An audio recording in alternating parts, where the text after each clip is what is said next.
You cannot stand for love and justice if your tools for getting there are hate.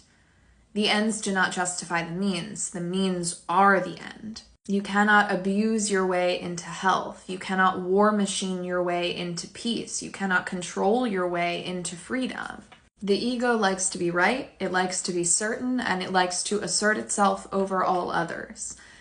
When you stand for something like justice, your ego will seize on to moral frameworks in order to justify its actions. And you will convince yourself that you are standing on the side of righteousness, valiantly stomping out your opposition. But at the end of the day, the thing that you are still doing is stomping people out. A culture of violence, of dehumanization, of annihilation, of incarceration, of condemnation, not to be rhyming, does not actually discriminate. We think that the problem is who is being dehumanized, but it is not. The problem is that anyone is being dehumanized. If you use the tools of that system to attempt to dismantle it, you are not dismantling it, you are embodying it.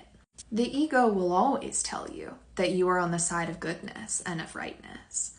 But to be on the side of goodness and rightness, there must then be a side of evil and of wrongness. And as long as we are playing into that dichotomy, we will always be lost in an us and them game. We will always be at war in some way or another. Any ideology, any school of thought that costs you your remembrance of the humanity of the person standing across from you is too expensive. We are one. You cannot condemn another. You cannot enact violence upon another. You cannot cause harm to anyone or anything on this planet without also causing harm to yourself. Cruelty is always cruelty, and hatred is always hatred, and violence is always violence, no matter what it claims to be in the name of. And it will always stand against life. It is not always easy to be kind because we do not largely live in a culture of kindness, but it is radical and it is the way forward if we want to live in a world that is less hateful and less violent. And we each have the power to contribute to that. I love you.